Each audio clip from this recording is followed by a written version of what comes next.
Hello दोस्तों, आज हम लोग इस वीडियो में बिहारी जी को पढ़ेंगे जो कक्षा 10 में उनके भक्ति नामक शीर्षक से उद्धृत है।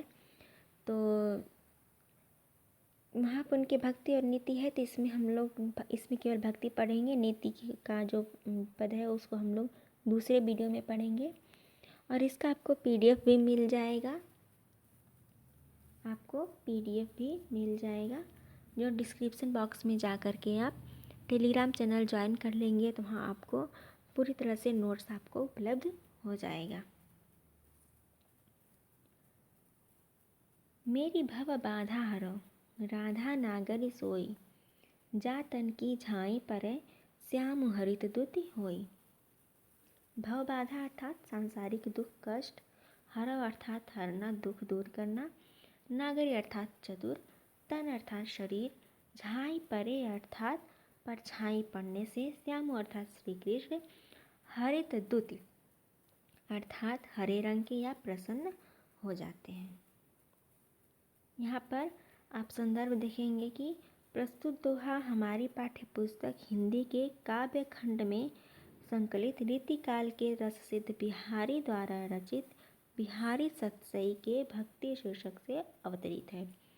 आपको पता होगा कि इनका एक ही ग्रंथ है बिहारी सतसई, उसी में उन्होंने पूरी अपनी रचना की है।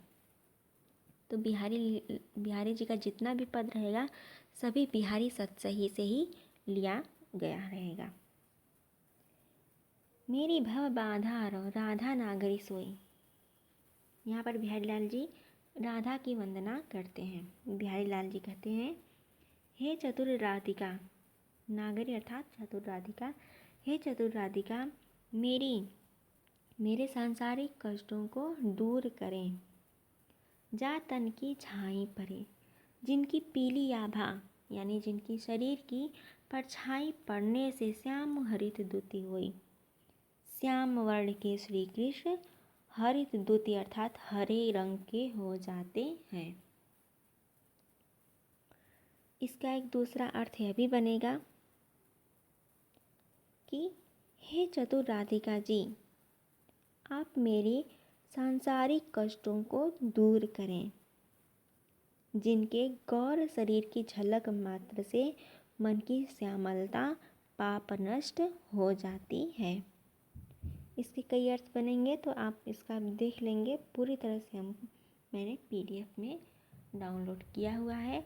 आप PDF बना दिया है नोट्स के रूप में, और आप पेपर में भी दोनों तरह के, यहाँ पर 4 तरह की व्याख्या दिया गया है, तो कम से कम 2 तरह की तो व्याख्या जरूर ही लिखें। देखिए मैंने यहाँ पर पूरा दे दिया है। भाषा ब्रज है, श्रृंगार भक्ति है, छंद दोहा है, शैली मुक्तक है। तो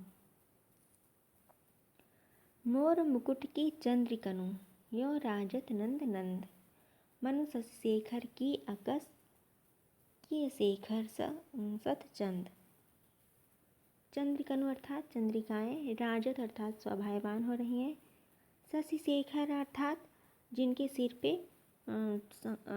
सिर पे चंद्रमा अर्थात शंकर जी, शिव जी, अकस अर्थात प्रतिद्वंदितावश। यहाँ पर कृष्ण की शोभा का वर्णन किया गया है। मोर मुकुट की चंद्रकनु, यहाँ पर कवि कहते हैं कि भगवान श्री कृष्ण के सिर पर मोर पंखों का मुकुट शोभा दे रहा है। उन मोर पंखों के बीच बनी सुनहरी जो चंद्राकार चंद्रिकाएं देखकर ऐसा प्रतीत होता है कि मानो कि श्री कृष्ण के रूप में मनु शशि शेखर की अकस अर्थात मानो श्री कृष्ण के रूप में कामदेव भगवान शंकर जी से प्रतिद्वंदितावश उन्होंने सैकड़ों चंद्रमा सिर पर धारण कर लिए हों। अर्थात कामदेव भगवान शिव जी कामदेव को जलाए थे, तो उन्हीं की प्रतिद्वंदितावश ऐसा लग रहा है कि श्री कृष्ण के रूप में कामदेव ने अपने सिर पर सैकड़ों चंद्रमा धारण कर लिया हो। भगवान शंकर जी से प्रतिद्वंदिता करने के लिए।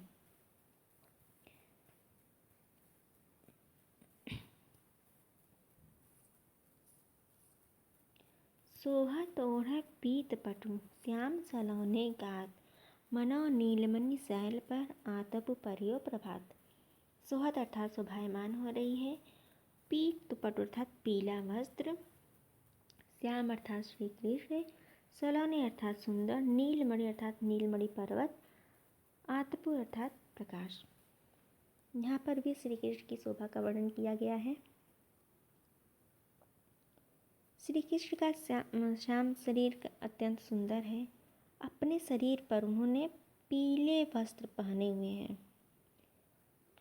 श्री कृष्ण अत्यंत ही शोभायमान हो रहे हैं और वे पीले वस्त्र पहनते हैं, तो वो पीले वस्त्र पहने हुए हैं, तो उनके पीले वस्त्र को पहने हुए देख करके ऐसा प्रतीत होता है कि मानो कि नीलमणि पर्वत पर प्रातः काल की पीली पीली धूप पड़ रही हो। अर्थात श्री कृष्ण का शरीर नीला था और उस पर से उन्होंने पीला वस्त्र पहना हुआ था। तो उसी तरह से जो नीलमणि पर्वत है, उस पर नीलमणि पर्वत पे सुबह सुबह पीला यानी सूर्य की जो रोशनी, जो पीली रोशनी है, वो पड़ रही हो।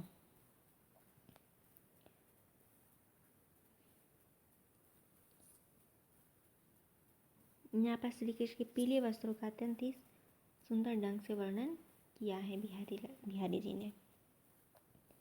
आधर धरत हरि कै परत, ओठ डीठ पट ज्योति, हरित बांस की बांसुरी इंद्रधनुष रंग होती। यहाँ पर श्री कृष्ण की बांसुरी हरे रंग की इंद्रधनुष के रूप में वर्णित किया गया है, उसी का वर्णन बिहारी जी ने किया है। अधर धरत हरि कै परत, अधर अर्थात ओठ, धरत अर्थात धरते ही, ओठ डीठ पट अर्थात ओठ डीठ पट अर्थात यहाँ पर ओठ अर्थात होठ, डीठ अर्थात दृष्टि, पट अर्थात वस्त्र, ज्योति अर्थात कांति। तो यहाँ पर बिहारी जी कहते हैं कि श्री कृष्ण के रक्त वर्ण के होठों के रंग, जो श्री कृष्ण अपने रक्त वर्ण के होठों पर हरे रंग की बांसुरी रखकर बजा रहे हैं, उस समय जो उनकी दृष्टि है वह श्वेत वर्ण है और उनका जो वस्त्र है वो पीला है, और जो उनके शरीर के श्याम वर्ण की कांति है वो रक्त वर्ण के होठों पर रखी हुई हरे रंग की बांसुरी पर पड़ने से वह जो उनकी जो धनुष है वह जो उनकी बांसुरी है वह इंद्रधनुष के समान हो जाती है। अर्थात उनके कहने का तात्पर्य यह है कि उनके होठों पर बांसुरी रखते ही जो उनकी जो दृष्टि के श्वेत वर्ण और वस्त्र के जो पीला है और उनके जो होठों का जो लाल रंग है, उस पर हरे रंग की बांसुरी रखते ही उनकी जो जो हरे रंग की जो बांसुरी रखते ही जो उनकी बांसुरी है वह इंद्रधनुष के रंगों के समान इंद्रधनुषी हो जाती है।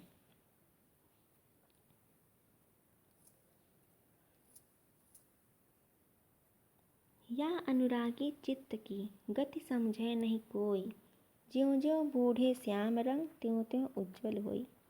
अनुरागी अर्थात प्रेम, गति अर्थात दशा, श्याम रंग अर्थात काले रंग, उज्ज्वल अर्थात पवित्र सफ़ेद। यहाँ पर बिहारी लाल जी कहते हैं कि या अनुरागी चित्त की, श्री कृष्ण के प्रेम में श्री कृष्ण के से प्रेम करने वाले की गति भी अत्यंत ही विचित्र है, इसकी दशा को कोई समझ नहीं सकता। ज्यों ज्यों बूढ़े श्याम रंग त्यों त्यों उज्ज्वल हुई, अर्थात ज्यों ज्यों बूढ़े श्याम रंग, ज्यों ज्यों वह कृष्ण के प्रेम में डूबता जाता है त्यों त्यों उज्ज्वल हुई, त्यों त्यों वह उज्ज्वल अर्थात पवित्र होता जाता है। यहाँ पर विरोधाभास है कि श्याम रंग में डूबने पर पवित्र यानी उज्ज्वल होता है। तो इनकी गति श्री कृष्ण से प्रेम की दशा भी अत्यंत ही विचित्र है, इसकी गति को कोई समझ नहीं सकता। ज्यों ज्यों बूढ़े श्याम रंग, ज्यों ज्यों हम श्री कृष्ण के प्रेम में डूबते जाते हैं, त्यों त्यों उज्ज्वल हो, त्यों त्यों हम उज्ज्वल यानी सफ़ेद यानी पवित्र होते जाते हैं। आप इसको PDF में भी डाउनलोड कर लेंगे। तो लघु यामन सदन में, हरि आवे की बाट, विकट जटे जो लघु निपट, खुटे न कपट कपाट। इस पद में बिहारी लाल जी भक्त की कैसी दशा होनी चाहिए, अर्थात वह अपने हृदय से कपट को त्यागने को कहते हैं। तो लघु या मन सदन में, हरि आवे की ही बाट। मन सदन अर्थात मन रूपी सदन, मन रूपी घर अर्थात मन। बाट अर्थात मार्ग, जटे अर्थात जड़े हुए, तो लघु यानी तब तक।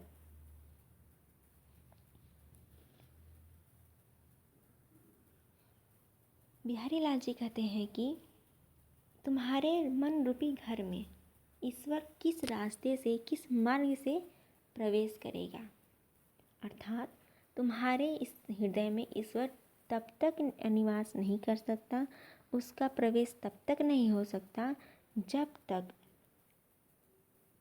विकट जटे जो लघु निपट, जब तक मन रूपी घर में दृढ़ता से बंद किए हुए कपट रूपी किवाड़ से पूरी तरह से नहीं खुल जाते। अर्थात यदि तुम अपने मन को कपट रूपी से अत्यंत ही बंद किए हुए हो तो तुम्हारे अंदर ईश्वर का वास कैसे हो सकता है। अर्थात खुटे न कपट कपाट, तुम अपने हृदय को कपट रूपी किवाड़ से बंद किए हुए हो, उस मार्ग में, उस रास्ते से ईश्वर का वास या प्रवेश कैसे हो सकता है। अर्थात यदि तुम्हें ईश्वर को निवास करना है, ईश्वर को प्रवेश कराना है, अपने अंदर पवित्रता लानी है, तो उससे अपने हृदय से कपट को निकाल करके तुम दूर कर दोगे, तभी तुम्हारे अंदर ईश्वर का वास संभव है, तभी तुम्हारे अंदर ईश्वर निवास कर सकता है।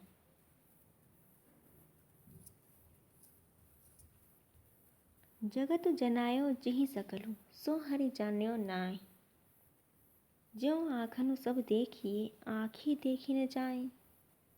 जनायो अर्थात ज्ञान कराया, उत्पन्न किया, सकलु अर्थात संपूर्ण, हरि अर्थात ईश्वर। यहाँ पर बिहारी लाल जी ईश्वर भक्ति करने की प्रेरणा दी है। जगत जनाए जिहि सकलु, जनायो अर्थात जिसने उत्पन्न किया, जगत अर्थात संसार, सकलु अर्थात संपूर्ण, जिन्होंने सारे जगत, संपूर्ण जगत को उत्पन्न किया। सो हरि जन्यो नाही, उसी ईश्वर को तूने नहीं जाना। उसी प्रकार से, जिस प्रकार से ज्यों आँखन सब देखिए, आँखें देखी जाए, उसी प्रकार से, जिस प्रकार से जो आँखें पूरे संसार को देखती हैं, परंतु वह अपने आप को, वह स्वयं अपने आप को नहीं देख पाती। अर्थात जो इसने ईश्वर को जन्म दिया, उसी ईश्वर को तुम नहीं जान सके। उसी तरह से, जिस तरह से हम अपनी आँखों से तो सब कुछ देखते हैं, परंतु हम अपनी ही आँख को अपनी ही आँखों से नहीं देख पाते।